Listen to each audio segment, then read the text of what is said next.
Shut up and sit down. That's awesome. Wrestling fans, I am here with the man who is getting closer and closer to that 1 year mark as the Classic Wrestling Champion as we approach the huge fan fest in May. Texan, you and Devastation Incorporated, you were victorious, of course, against Peyton Ayers. Little assist to the referee, Danny Boy Hawkins, but this has been an ongoing issue. Yourself, Devastation Incorporated, you're always ganged up on. It's up to here. You're hitting your limit. It's actually been over a year. It seems like if it's not Attila, it's Peyton. If it's not Peyton, it's someone else. And, you know, there's shoots everywhere, it seems to be, and they're all on piece of the Classic title. But I tell you what, about 6 months ago, I ran into an old SICW friend. And we were talking, and he wants to get back in this business. Piqued my interest. Yes. I told him, I said, you know, anytime you want to come back, you know, I'll put in the word. And then he actually reached out to me because he's seen what happened last Saturday. And I was like, you know what? I want this. I want us to be a tag team because I need someone to be on my side to help me against the whole clown that I got going on with Attila and Brady. And there's newcomers showing up all the time. You got the main event tonight, this Uber Destroyer. He's finding people from Germany to add to the collection. I ain't worried. I can handle my own. I just need someone to kind of be in the back just in case I get attacked 2, 3, or 1 in that situation. So I got a buddy who's going to come in, and we're going to work together and get this done. You've been doing the anticipation. Who is it? Bill Bronson.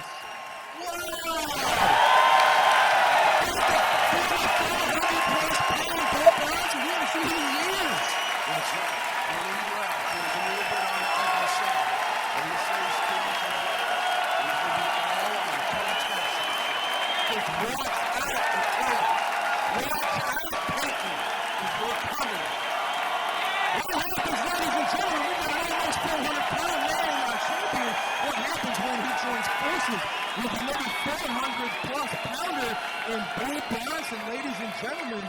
Stay tuned to SICW All-Star Wrestling to find out. Tex, what an announcement. It's where the big boys play. SICW.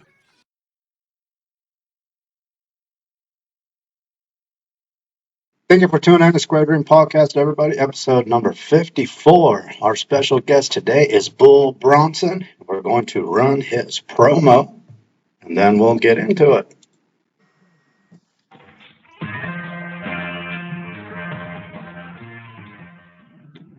SICW, Belleville, Illinois. Do you feel the excitement? Do you feel it? Because I feel it. Big Bull Bronson, the Mid-South Monster, is making his return to SICW. I'm coming to get the back of the Big Texan. We're going to take Attila Khan and his goons, and we're going to send them packing. That's awesome. Man, I am so glad that you're coming back into the fold with us. Yeah, I'm ready, man. I miss SICW. Yeah, I mean, I'm not too sure what happened in the past or why we all went our own ways, but shit happens, I guess. But I still keep tabs on you on Facebook, anything that I see, and that's how I knew you wrestled in Memphis, Saturday night, because we have a mutual friend and Greg Anthony. Oh yeah, and he was posting about the body slam challenge you had out there. That was a fun match. Was it? Oh yeah, every time you bring Golden Boy, it's a good time. He's a professional, man. It's always fun. That's awesome. So the whole SICW thing, I'll just run it by you so I can catch you up to date. Last May, well, actually before last May, probably about 6 months leading up to last May, been fighting this Attila guy, Attila Khan, and he's got a manager named Stephen E. and that guy's got a bunch of little like chic Praters, and there's a chic Peyton. Now they got this German guy, so they got like, and it's a new it's a new function of devastating. What was it? Devastating. Devastation. Yeah, Devastation Incorporated. Okay. Stephen E. knew Akbar, and he allowed him to use the name. So now he's got this, and it goes even further. Stephen E. is actually is trying to buy SICW. He's made an offer to Herb, and Herb's like beating around the bush if he should take it or not take it. But in the meantime, me and Attila's been fighting over the classic strap, which is, of course, our heavyweight title, basically. And last May, I was able to take it from him. But since then, we've been, he's been doing rematches where I've been having to fight one of his goons, or sometimes it's 2-on-1 because they'll start the match and then another guy will come out. You know how it is. When you got the gold, everyone is, kind of after it. So. I remember Khan's kind of a nefarious, shady guy anyway. So Right. Most of the all. time he hides a fork somewhere to stab you and rip you open. And of course, I've been on the blunt end of that before as well. So it was just great timing that I ran into you. Now, I said it on the SICW TV show that aired yesterday that I ran into you a few months back. I didn't say at the Undertaker one night only or one day only or whatever it was called, one show only, but one man only, I think is what it was. There's like one dead man show or so. Yeah, one dead man show. But yeah, so immediately I seen you. I was like, "Oh, dude, what's up, man? It's been forever." And we talked about trying to get you in prior to any of the bullshit that I got going on, but just wanted you to come back. And I remember the last time I was in SICW. It's been a few years. yeah, I it think has Larry's been. still alive. Oh, Larry was still alive? Yeah, so it's been a while. Yeah. But yeah, so I found my reason, and Herb was okay with it, and we're like, green light is lit. Let's do this. So I'm glad to have you come in and I've been be trying on to my get up side. here for months, trying to get in and do something with you guys. So I'm ready to come get your back and take out the Devastation Inc. Me and you were two big boys, man. There ain't too many people that are gonna be able to cross us, bud. I know. But so here on the podcast, we want to get a little bit more deeper in with you, and I'm going to start as far back as how did you get your love for wrestling? Were you a kid? Were you watching it? Yeah, I mean, I was definitely a product of the '80s.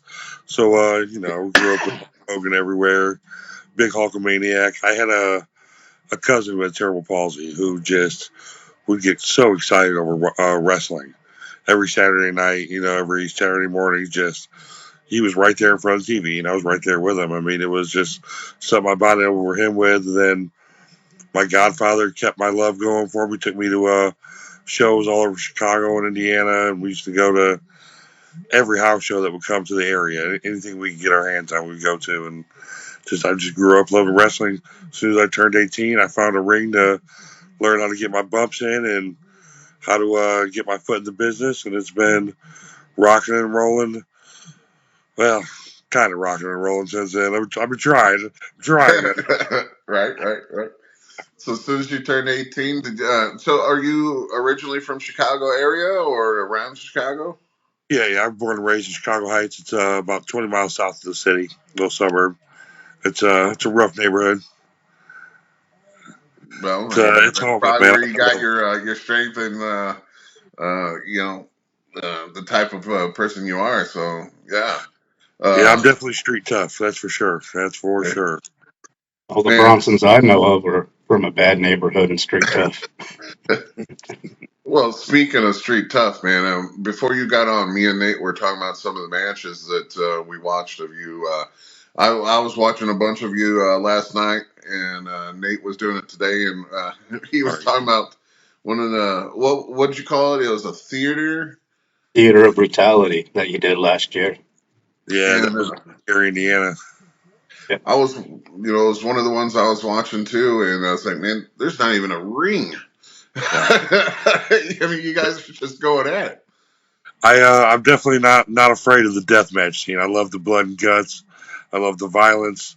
I like hitting people hard. I like getting hit hard. I mean, it's just uh, I've been attracted to the violence, man, since I can remember. Like I've loved deathmatch wrestling for almost as long as I've loved just professional wrestling. Like far back as I can remember, Cactus Jack doing the deathmatch tournaments overseas, and then the IWA Mid South and Stranglemania was huge when I was 14, 15. Like, I love deathmatch wrestling. And that Theater Brutality show the atmosphere was amazing. It was amazing. I loved it. I know, Well, I have it here for you tonight. well, you can throw it in the background. We might come back and forth to it. There was a match, and I was literally just talking to him about it right before you got on. And it was a hardcore match you guys had. I can't remember the promotion that it was for, but it was you and three other people, and you guys were using plastic baseball bats that either had like Legos or thumbtacks being used. And then what really got me, kind of shocked me, I'm like, I'm glad he's on my side, is these people started taking out syringes and sticking syringes in their opponents' mouths, and I was like, wow. Well, Jim, if you notice, I'm on the other side of the ring during that shit. Yeah, I didn't see you do any of that, but all the other three were all involved in that. I was like, that just I mean, that's beyond reality there for a wrestling match. I was thinking. As much as I love death matches, there's certain limits of things I'm not going to do. Put a syringe through my face. I'm not going to do a barefoot death match. Like, I'll take all the barbed wire and glass and fire and whatever you want to hit me with, but you're not sticking something through my face. There's a line, fellas. People are I'll going to tell be you what. watching you take some smacks here. Yeah. I'll take hits all day. You can punch me, kick me, hit me with chair, hit me with whatever you want to hit me with. You're not going to stab me. This is professional wrestling. I don't subscribe to. There's a crowd for it. There's people that like it. I'm for them. Shit ain't for me. When I Well, tell you, on my May wife. 2nd, you're going to get plenty of smacks with chairs and a briefcase and Oh a well. horsewhip, I'm ready for it, man. Let's take it. I'll take some hits. a fork. I'll take one for the team, Jim. I'll take one for the team.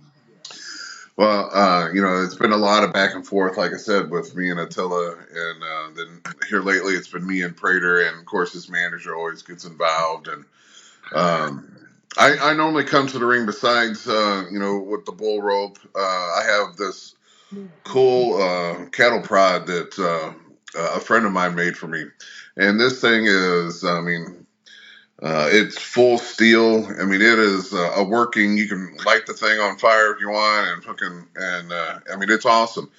But Peyton got a hold of it, and Stephen E was grabbing my arm, and Peyton, swung it like a baseball bat last time. So it gets a little hardcore, not as hardcore as that match I was talking about, but I mean. As far as Attila Khan goes, I know it ain't no secret. I know my way around a fork. There we go. And that's what I think I need. I need to get down on their level of things and do it their way. I've been hanging my head pretty high here. Carrying the belt, doing everything that's asked of you. Doing not promos, but podcasts for other people. I just did a podcast for SICW from a place in Virginia, trying to. Herb always wants to bring back the territory days, and he's trying to get these promotions to work with them, and a lot of them are because was it Mid States Wrestling, kind of down by Memphis, but they're more of an Arkansas based Okay. We're working with them, throwing some people back and forth. Matter of fact, Attila was just there last weekend. Well, this past weekend. And I Uh, worked at Osceola. what was the name? Where's that in Arkansas? Is it Osceola or is it more like Little Rock? I can. I had the name earlier today because I've been there. I've been there once.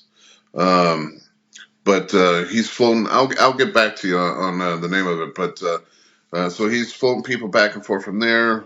There's a place in Missouri, New Breed Wrestling. We float back and forth from there. ACW, we had their promoter on last week.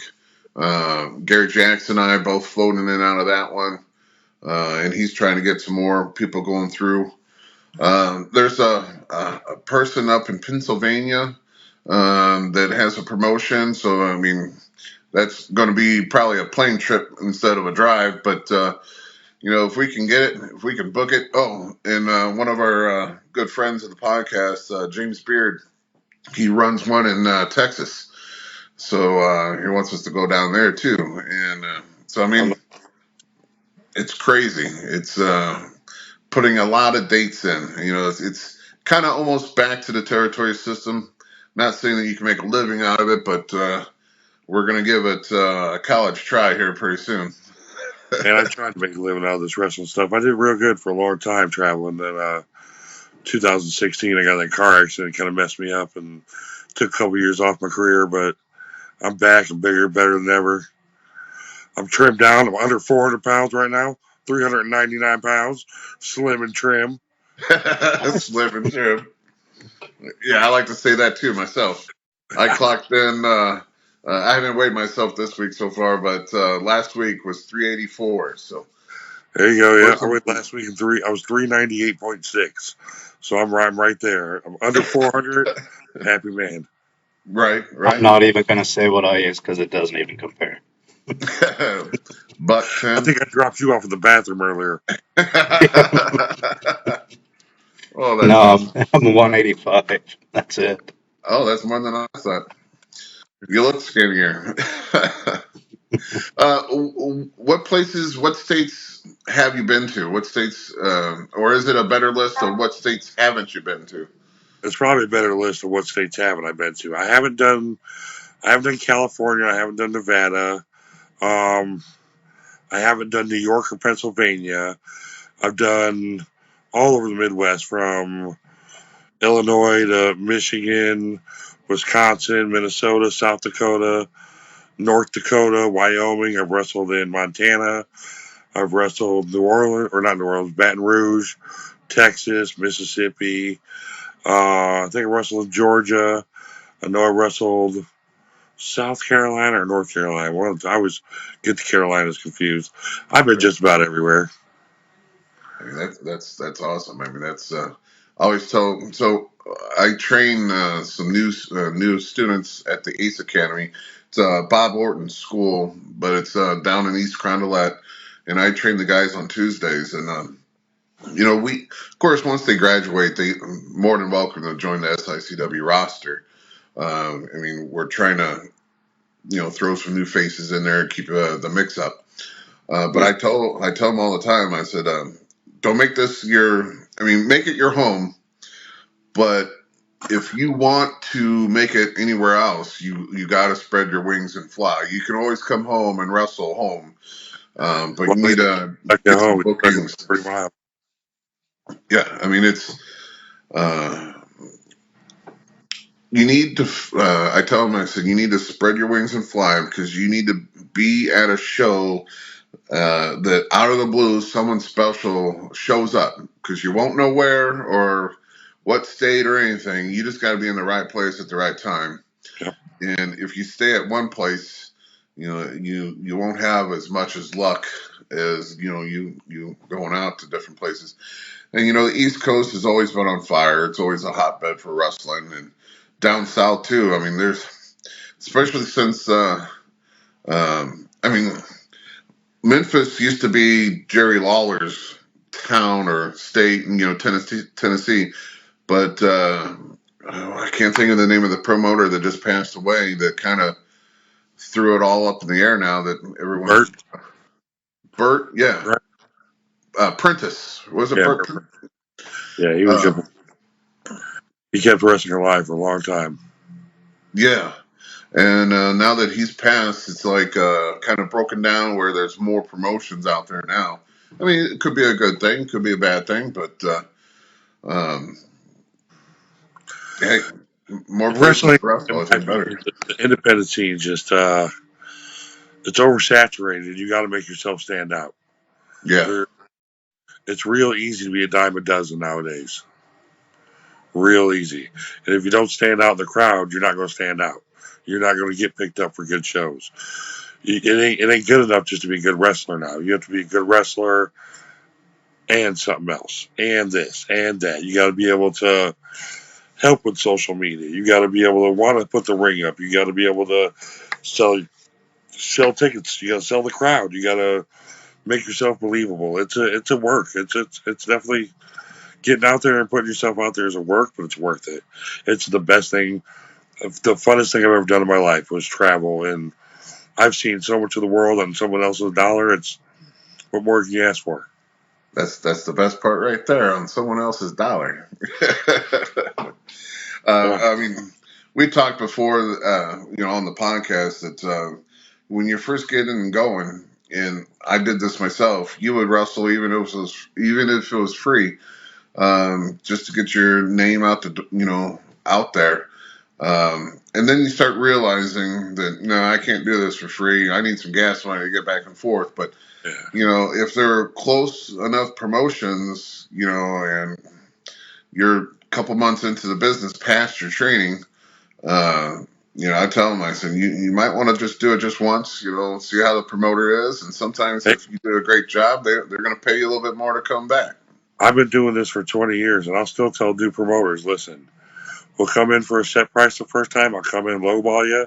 You give me something, enough for me to cover my expenses. If you like what I got, we'll talk about it, and I'll come back the next time for a good price. And we'll talk Right. about it. I'll show you what I got.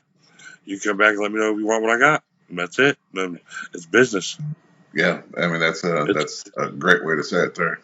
you got to realize that just because one guy is paying you $150 and this other guy can only pay you $100, the $150 booking might not be as beneficial for you as that $100 booking. You just got to be smart about it. Yeah. Yeah. I mean, it's tough. You're going to make bad decisions. You're going to make the wrong choice, but just try to keep your head up and get. My advice to the young guys is get you a good vet that doesn't mind letting you pick his mind and give you advice and listen. Just shut your mouth and listen. Yeah, and I think that's kind of what we got going on. It's so nice that Bob Orton. He's not one that just lets us use his name and never there. He's there every Tuesday, every Thursday, unless he's booked, because he's a Hall of Famer, and it amazes me how much that he's hasn't been in WWE or any other place, but he's still booked constantly. That just gives everyone hope. But if he's not booked, he's there, and it's funny because I'll be in the ring, training certain guys on a move, and if Bob doesn't like how I'm doing, he even corrects me. It's like, and he'll get up in the ring and get in the move, and this is how it's properly done. This is how I want to see it. And I tell him all the time. I said, man, I love this. I said, you can correct me all the time because this is how I was trained to do it. So this is what I'm passing on. But I tell the students, look, you can learn my way. You can learn. Sean Vincent teaches on Thursdays. I said he'll teach totally different, and then Bob's going to teach totally different. I said I want you to learn all three and pick the one that feels good to you in your movements, and I said stick with that. I said, but we get stumped sometimes because I don't watch a whole lot of the new stuff, and like all the moves are totally called different things. So the students who watch everything now, they say, we want to learn this, and I'm thinking, what the fuck is that? And so they tell me how the move looks or how it's supposed to go, and then I was like, oh, that's what it is, and then I'll get into it, and And Bob goes, I still don't know what it is. And then Bob will call it something else after he sees it. And I said, it's just a generation thing, you know. They always seem to change the names and the moves and get it more difficult than it has to be. Yeah. You know. I know You the 80s terms and I stick with those. I don't I want to grew up learn the back new in the day, ones. so like my wrestling terminology was on point in 2005.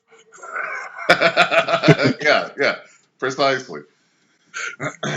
Uh, so let me ask you, since you like the death matches and like probably GCW, how bad does it piss you off that Matt Cardona was the GCW champion for a while? I don't think he's still the champion, but I think it's genius, man. I think that guy is money, and he's just going to keep making money no matter where he goes. It's a fantastic gimmick. I love it. I'm all for it. I'm all for anything that's succeeding in pro wrestling. There's things I don't like, but if there's something like that, that's just a guy working his ass off to make some money, and I can't hate that. I yeah. can't I can't say nothing bad about him. Matt Cardona's a person, we probably wouldn't get along. We're two different types of people. I think we both like toys. That's about it. But as far as but like, yeah, I can't hate on that, man. It's so cool. He's bringing eyes to deathmatch wrestling that would have never even looked twice at deathmatch wrestling. That's true. That's a point that I didn't even think about. Yeah, You I know, mean, his fans we're not deathmatch wrestling fans, and he brought that whole atmosphere to GCW, which was not there before Matt Cardona. The atmosphere wasn't as big as it is now. I mean, they have great guys. GCW's got. I have a lot of friends that work there.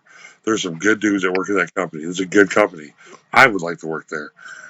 I don't know if they want me, but I would. You know what I'm saying? I'll plead for a motherfucker. Let's go. Let's go. let's go.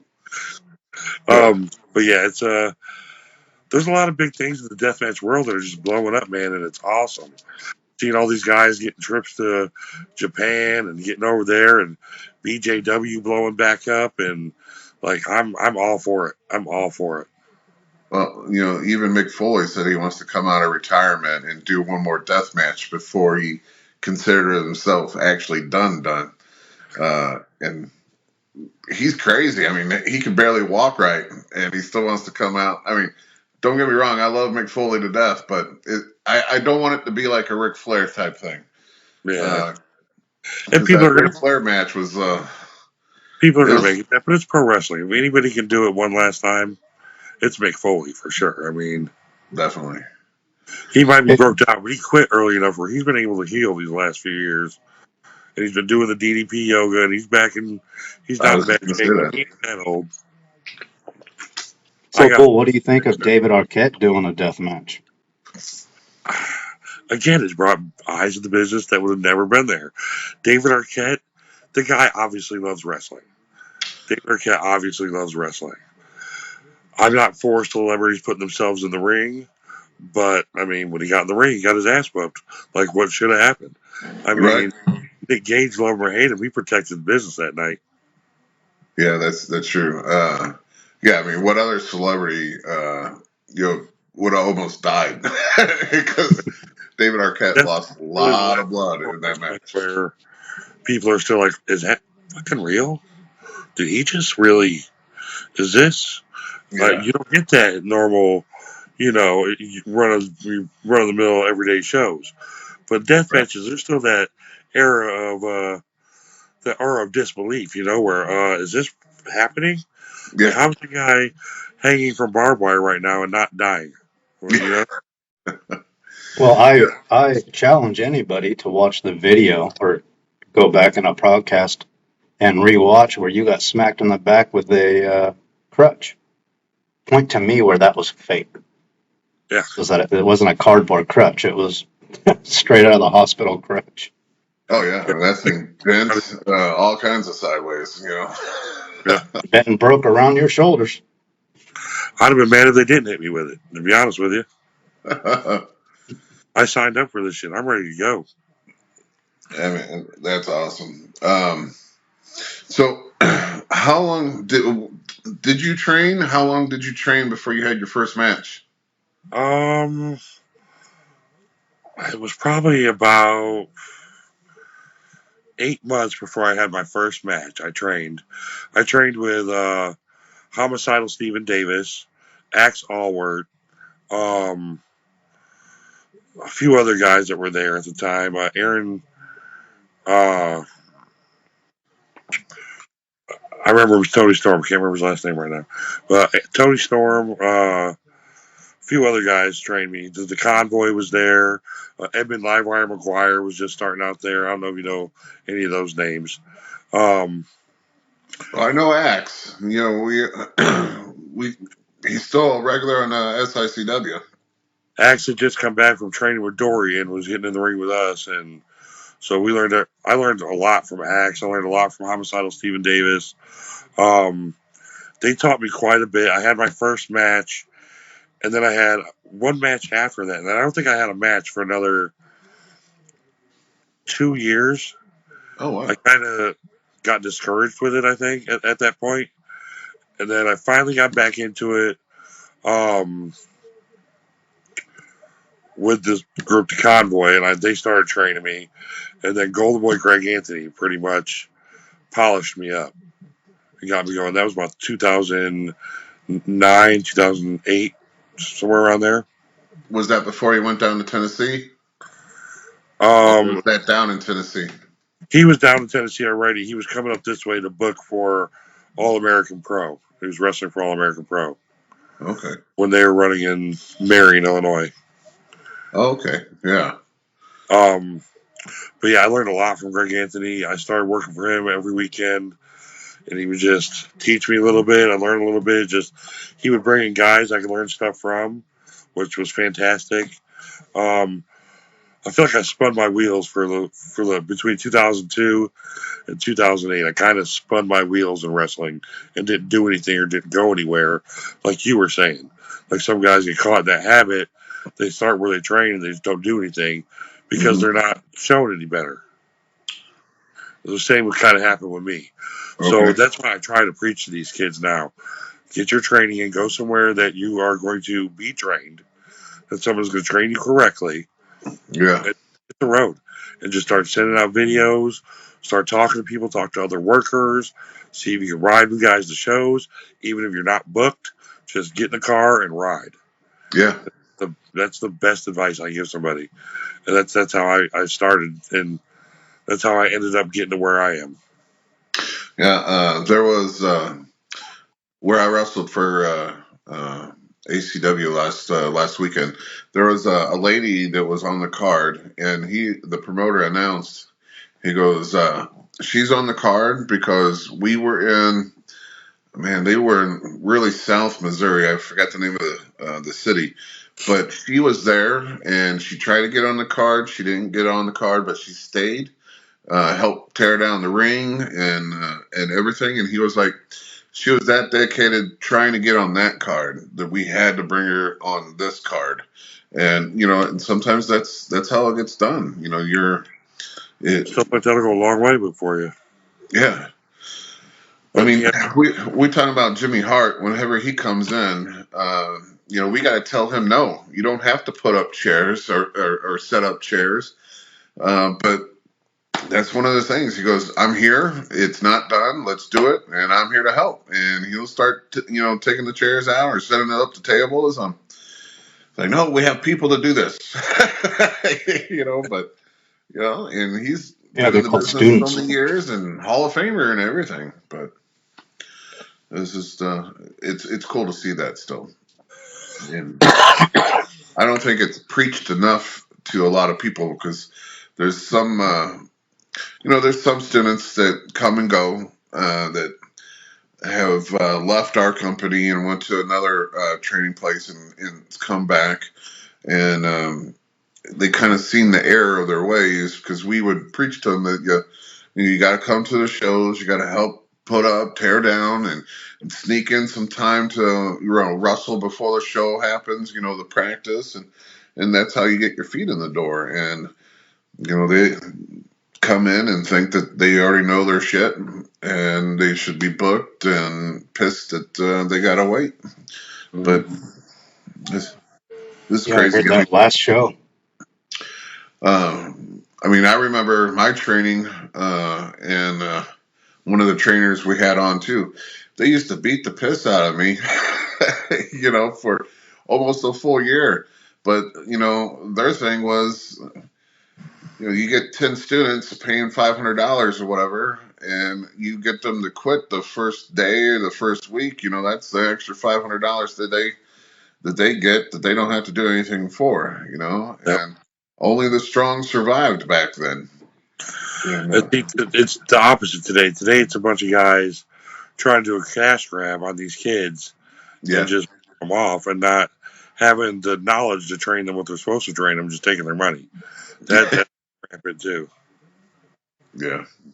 It's crazy. So yeah, if you want to be a professional, this is for everyone out there on YouTube land. If you want to be a professional wrestler, find a legitimate place, and if they're legitimate, they've had to have someone graduate that that's currently running through the business. I mean, that helps. That's a good indication that they kind of know their shit. And who's doing the training? If there's some like a Bob Orton or I know Tony Atlas used to train, so people like that. That's been And the fact that we have a seminar from Haku. Yeah, we got a seminar in the next, I think it's April or May. He's coming in for a 2-day seminar. Who is? And this is the first time Haku has ever done a seminar. And, it's actually pretty reasonable. I think it's $150. It's 2 days. The lunch is going to be supplied. And you get to hang out with Haku and learn from him, Yeah, I'll be there. Yeah, I mean, it's crazy. But even I hear some of the people, some of the students like $150.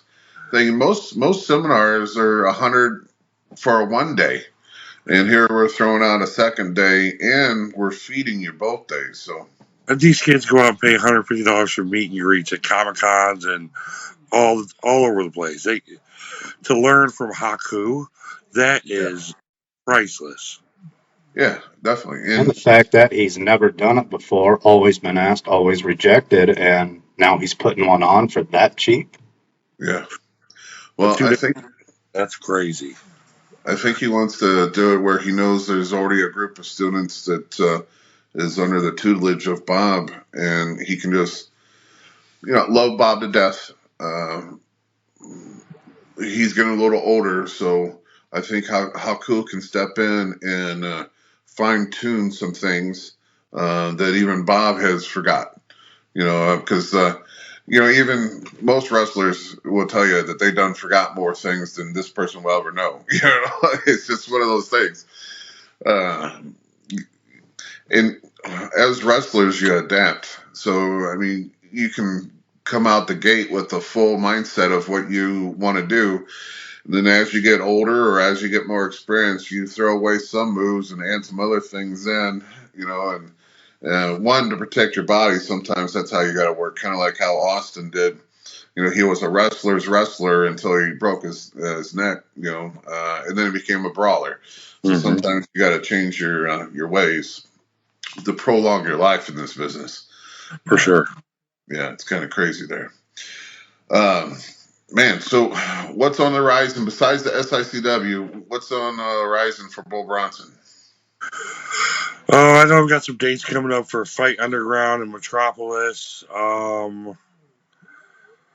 got a benefit show in the works right now for a good buddy of mine who's going through some medical issues. I'm trying to get that put together in Southern Illinois. I'll be around. I'm not taking as many bookings as I used to, but I'll be up at SICW. I got some shows coming to Chicago that I'll post on my social media. I'm just waiting on a date for those. I'm going to do a run up there for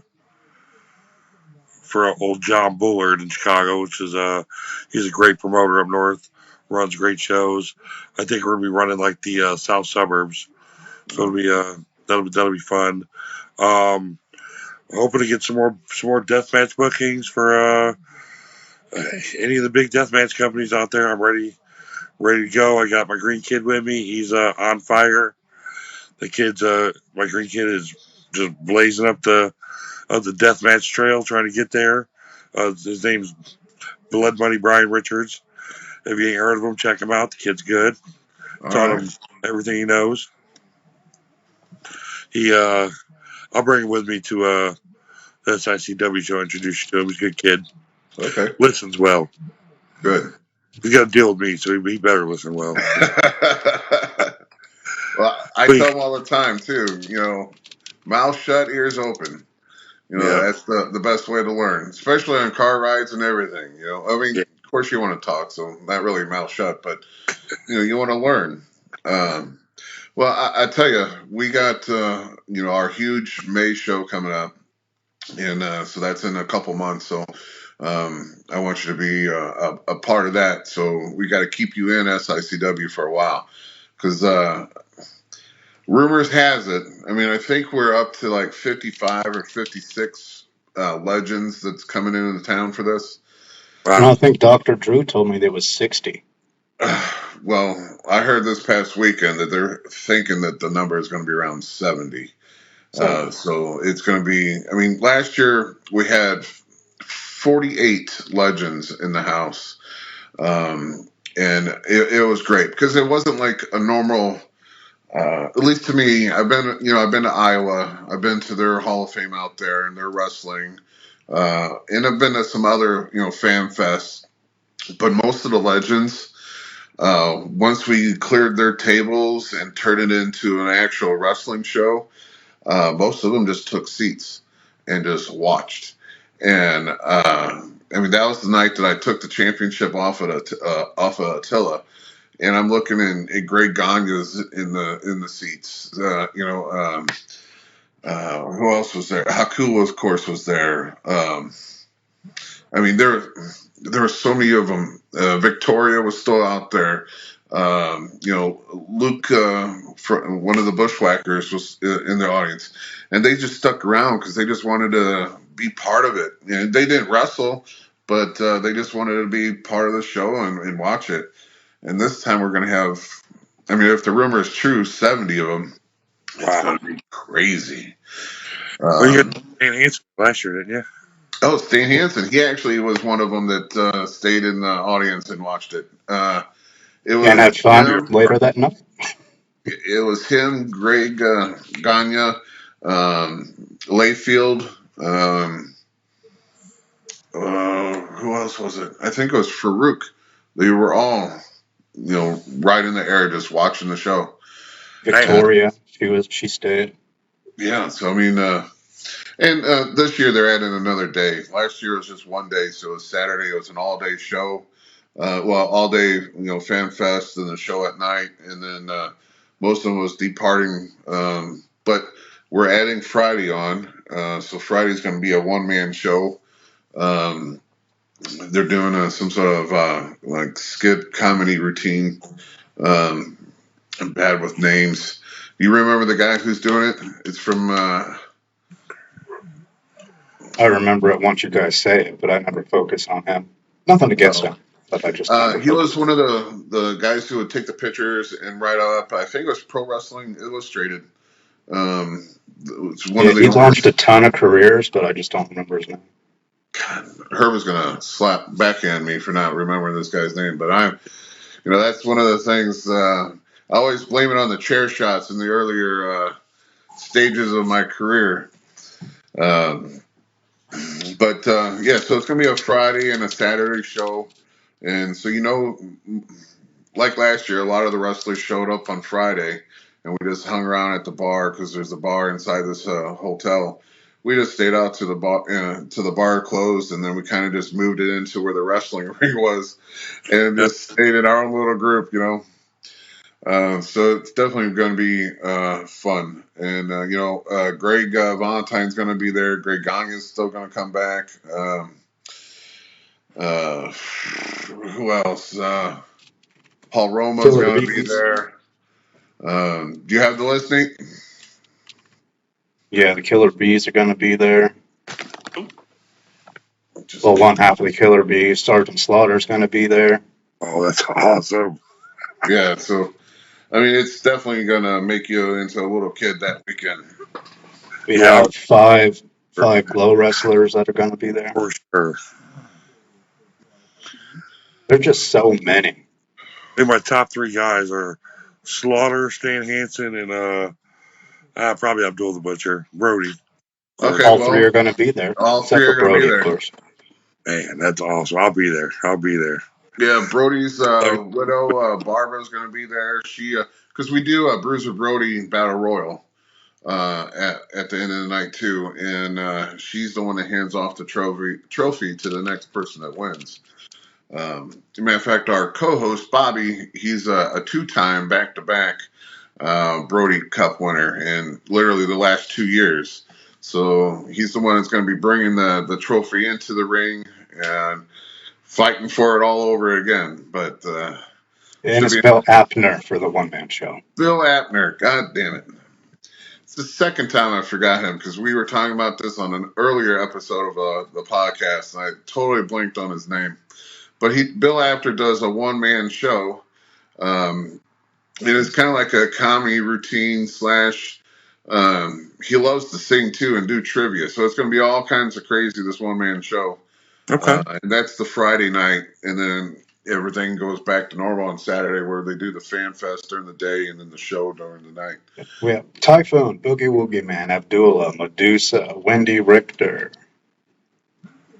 Glow Girl Sunny, Glow Girl Roxy, of course, Bob, Jimmy Hart, Sergeant Slaughter, Tito Santana, of course, he's always a favorite. Just naming Greg off the my Hammer. Say again, Bull. just running off my childhood here. I know, Yep. and it is. Dr. Tom Pritchard, Greg. Hey, Yeah, Greg Gagne, that's probably who you're trying to stumble on. But yeah, I mean, it's a crazy list, and as long as you got my back, we'll carry this right on through there. let's do it. That's just a couple months away, and I know it's going to take us a bit to get the whole Devastation Inc. Out of SICW, especially if they want to buy it. I wish Herb had just flat out said no and take your ass out of here, but it looks like he's kind of looking at the offer as a legit. It's 51 years that Herb has been a wrestling promoter, so I don't know if he's itching to get out, but kind of wish he would have just flat out said no, get your ass out. But it's wrestling, so I guess you got to entertain any offers. So I guess that's what he's doing. Well, I'll be there to get your back, buddy. We'll take out Silicon and Peyton Ayers. I know Peyton personally, so I didn't know he was up to no good now. Yeah, he's been up to no good.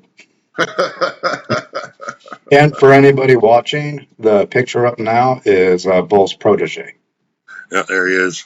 Blood Money Brian. Blood Money Brian Richards. That's awesome. I'm going to have to probably research him tonight. See, I mean, go ahead and plug everything for you. I know Bull Bronson on YouTube, right? It's just flat out Bull Bronson, right? Yeah, Bull Bronson on YouTube, Bull Bronson on Facebook, Instagram. It's all just Bull Bronson. You can just contact me on Facebook. I'm on there all the time. Hit me up on Messenger.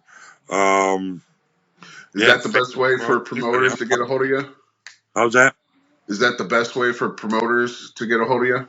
Yeah. Facebook's probably the easiest way. It's right on my cell phone. So I'm an open book. Call me if you got anything or any questions. You want some matches? You need promo pics? Whatever. Hit me up on Facebook. I'll be right there. I have a couple questions for you. One is kind of a silly question that involves the Texan there. In the 80s, we had the wrestling buddies, because I see the Texan as a wrestling buddy in the back next to Bruiser Brody's picture. Do you ever have any of those? The wrestling buddies? Yeah, I think I know I had Hogan and Warrior, and I'm pretty sure I had the $1 Million Man one. I was I was a super mark in the late 80s, early 90s. I had the foam shoulder pads and the Bret Hart glasses. I was a mega fan. Man, those things right now will cost a fortune to buy. Yeah, those shoulder pads. Could you imagine having those still? Oh my God, yeah. And I remember After WrestleMania 3, I remember getting that plastic belt. Well, Yeah. I tell you what, I have still the wrestling buddies that I never had as a kid, but I bought them, and I tell you, I've been looking for the other ones. Is LOD and the Million Dollar Man and Jake the Snake, and you can't find them for under $150 nowadays. It's Yeah. crazy for a pillow. Yeah. Speaking of which, Bull, the $1 Million Man and the Honky Tonk Man are going to be there in May also. Fantastic. That's Yeah. awesome. That's a huge show, guys. That is the biggest show of the year. Oh yeah, I mean it's the biggest thing that St. Louis has done. I mean last year's was the biggest, and Herb was when we closed the door Saturday night. There was already people bugging Herb about doing it the following year, which would be this year. And Herb for the longest time was telling people no, that was going to be his swan song, and he was going to be done trying to outdo everything, you know. And then I guess he just got bombarded with so many people that it was like, all right, we're going to do it, but we got to do it bigger then. And he's definitely doing it bigger. So many people, so many legends begging to come back. I got my There were so many people, and it was so busy. The legends were complaining there were too many people. Was that the one man game? Huh? Was that the one man game? No, it was Sergeant Slaughter. I got it bagged up. Wow, where's my camera? Is that the old Nice.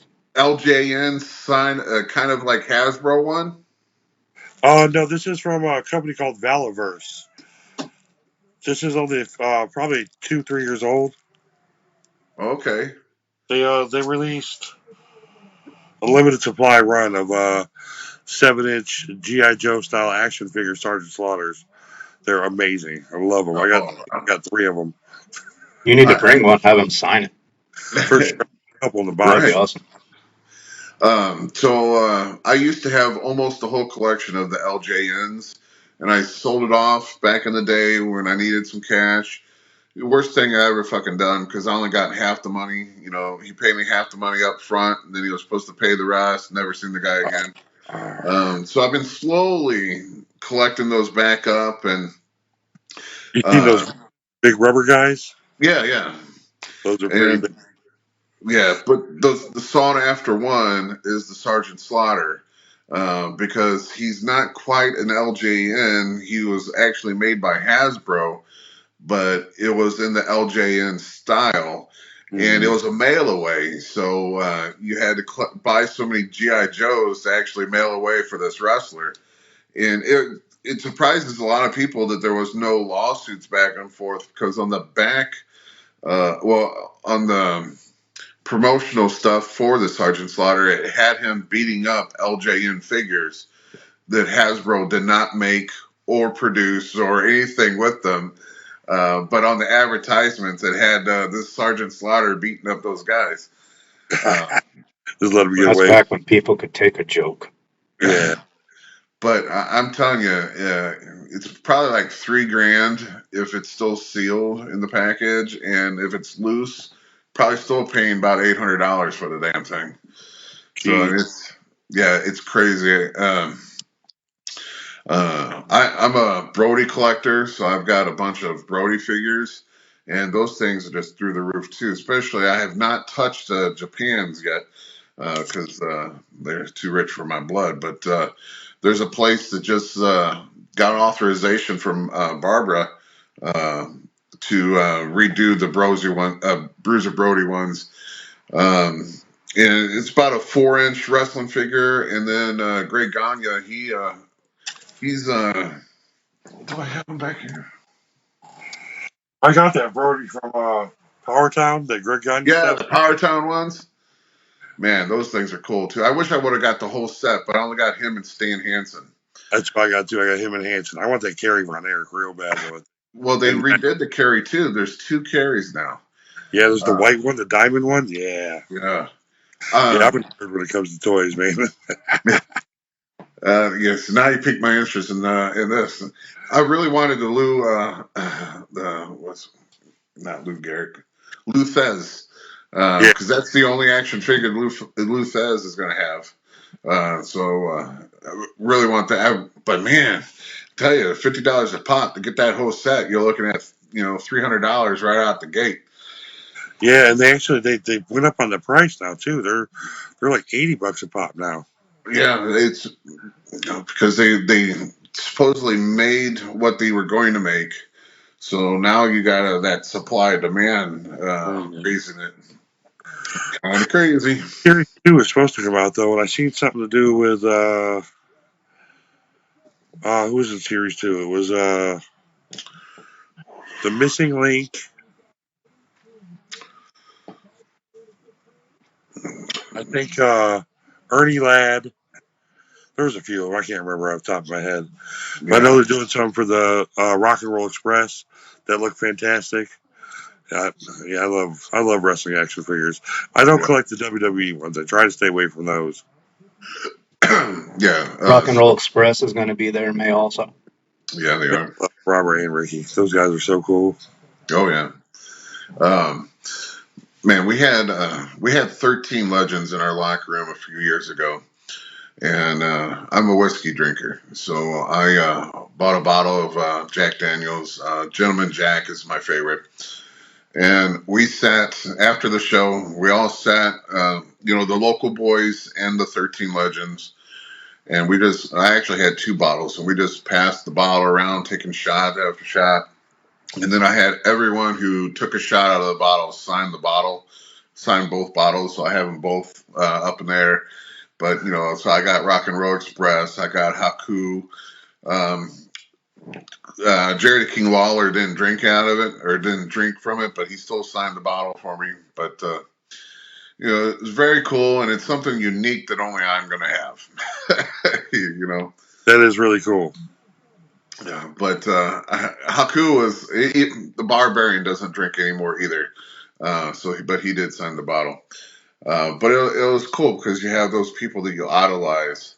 Man, anytime some legends come in, I always tell the guys to, go to them. They're here because they want to be here. I mean, of course they're here to get paid to and do the show, but they love the business. Otherwise, they still want to be doing parts of the business.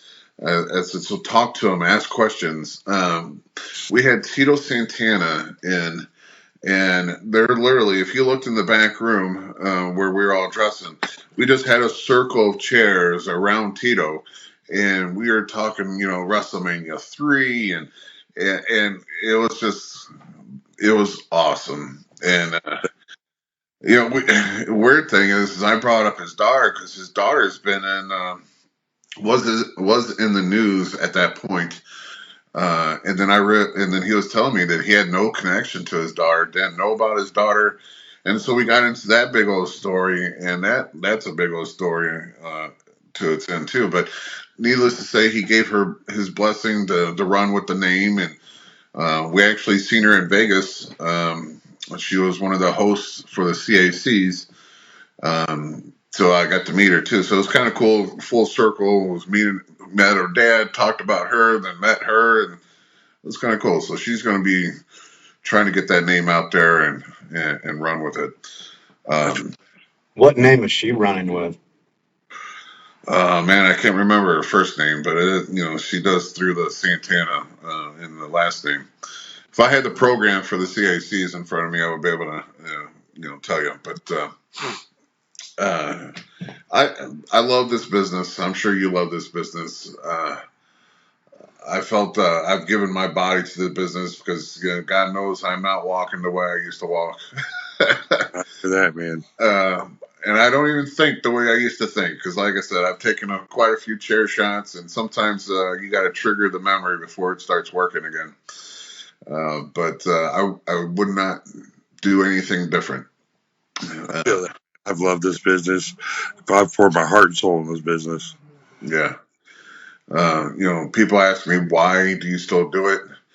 And it's just to be part of the business. I mean, even after I do finally retire, I do have something to fall back on now with this Ace Academy. And I'm so glad to be able train the new sets of people that are coming through the business. I mean, it helps. Not that I want to be known or have my stamp on the business, but this kind of helps keep that stamp a little alive, a little longer. Man, I tell people all the time, I've been around the block and I've done a lot of shit. Wrestling is the best drug I've ever done in my life. Oh yeah, it's the most addictive, and it's given me the most and taken the most away from me, and it's been a lovely ride, man. It's been a ride. Yeah, that's the best way to put it. Giving the most and taking the most. Because there's a full year that I had to learn how to walk again from taking some of the moves. But I still came back and stronger than ever, But man, I know I got a few students that if they commit, and one of them is fully committed. I'll just say you'll meet him that Saturday. Brandon Beretta, he is fully committed. I mean, he when he first walked into the wrestling academy, he was a pudgy little dude, and he is totally like the whole mindset. He got his body weight under control, put the muscles on. He is now like our assistant teacher. So if we're with one student or trying to work on a group of students, we can let him roll with a few as well, because he is just running on all cylinders, and he's going places. He's been kind of doing the NWA thing. I can't remember the guy who's got the belt right now. He was Eric Bischoff's son in TNA. EC3. EC3. He's got the NWA belt. He goes down to Memphis quite a bit, and that's where Brandon ran into him. And I told him, too, this is a perfect example. Is you got to spread your wings. He went down there for a seminar with EC3, and he connected with EC3. And now they're texting each other. I forgot the company that EC3 is actually. They just came on as like a suburb to the NWA, but it was originally ran by EC3, and so he's going up there to train and do seminars up there with EC3, and he's just building his resume, and so I know if he continues, I know he's going to be something in this business, and that's what I look forward to. And I think that's about when his paradigm shifted, when he started, okay, I'm going to hit the gym for 4 hours a day, and he's going to get things in order, because I think it was about that time where he decided he's going to take it serious. But I love people like that, and that guy is going to make me proud one day. Well, he's already making me proud. He's going to make me like a stepfather to him. Whatever. I don't know how to explain. I wish I had the patience to train kids, man. I'm so contrary and such an asshole sometimes. It's hard for me to sit there and watch kids training. I'm not. I don't blame you. Some of them I would like to smack. Because when I first got involved in it, there was a couple of them that like to push your buttons. And I'm thinking, bitch, I'm here for you, and I'm not getting paid to be here. I am doing it because I want to do it. And hard to teach you have. What you have is you can't teach what we have. The believability and you can't. It's hard to teach that. You can't teach believability. Like it's I can't, at least. But I'm not, like I said, I'm no trainer, so it's like I don't know how to tell kids just do what I do and make it look good. Right, make it look good. Yeah. Well, so Bob loves to tell his students, hey, if you don't like your punches, punch the wall until it doesn't hurt. That means you're making the connection, but you're not doing it to where it's going to break your hand. I was like, okay. Or I'm going to tell you, use a shower curtain first and punch that until it doesn't move.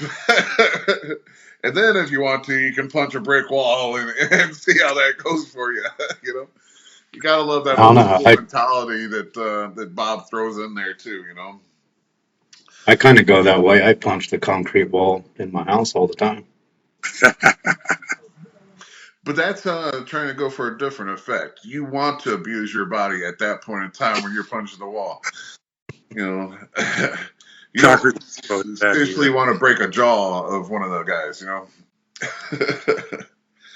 But man, this has been fun. I'm glad that you were able to come on because originally we had. I'm not gonna lie. Originally we had another guy penciled in, and you're going to meet him Saturday. That Saturday as well. Again, for everyone, it's March the 2nd at the Belle Claire Fairgrounds.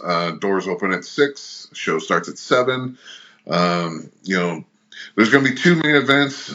Ours is one of the main events, and then AIWF title is going to be on the line as well. Not Greg Anthony's. There's Okay. another guy that's coming in, and that guy's title is going to be on the line against Steven Fender. You know, is a Harley race trained individual. I'm sure you met him up and down the block too before. So we're co-headlining this, but where was I going with it? Now I don't remember where I was even going with it. Started throwing out the whole, good information about the show. Just plugging the show. Yeah, I know. Oh, in the meantime, I do have my second question for Bull. It's been almost 9 years since you've been at SICW, taking away from the accident in a couple of years you did 1 or 2 matches for that. Why wait 9 years? Well, I was focused on the death matches for a while, so I know Herb Simmons is not the biggest death match promoter around for sure. So I've hit Herb up a couple times, just told him whenever he was ready and he needed me, I'm here for him. It's just what happened to work out. Jim Yeah. needs me. I need a spot. I'm ready to come get Jim's back. I'm Me and Jim excited to have pretty far. We've always been pretty good buddies. So yeah, I have no problem taking up your back and taking some bumps and bruises and getting rid of them Devastation Inc. assholes. That's what I remember where I was going. So Danny was the first Classic Championship title holder in SICW. Currently, he's been a special ref the last couple of shows, and I think he might be there this Saturday. So he was penciled in, but he had a death in the family, and I was trying to think of, well, maybe it'll just be me and Nate and Bobby. And then Bobby said that, he had a meeting tonight. So I was like, okay, well, it's going to just be me and Nate. And my wife is the one that actually said, you got Bull coming in. Reach out to him and see if he can be on the podcast. I was like, fuck, no brainer. I'm just And I'm always thank down. God you were able to do it. So I do much appreciate you taking the time. And I just asked him yesterday, and that's how quickly he just said, "Hell yeah, let's do it." So much appreciated that. Yeah, if you guys ever want somebody to chat with, man, I'm usually free during the week. I work Monday through Friday, 7 a.m. to 4 p.m. So I'm off all evening. Just let me know. I'm more happy to come Yeah, out. we're going to have a deathmatch podcast. Definitely going to have to bring you on and talk about that because I know there's some good stories that the people want to hear. I want to hear them, so I know they do too. I bet. Yeah, I'll definitely keep a hold of you, and hopefully we can keep you in SICW for quite some time this run, and then we'll keep you. Might throw you on the payroll. No, I'm just kidding. If we get paid to do this, that would be great. I'm gonna have to come check out that school too. You guys ain't too far away from me. That sounds just like an afternoon trip or something. I'm gonna have to come check you guys out. Yeah, definitely. So it's me and Bob on Tuesdays, and then Vincent and Bob on Thursdays.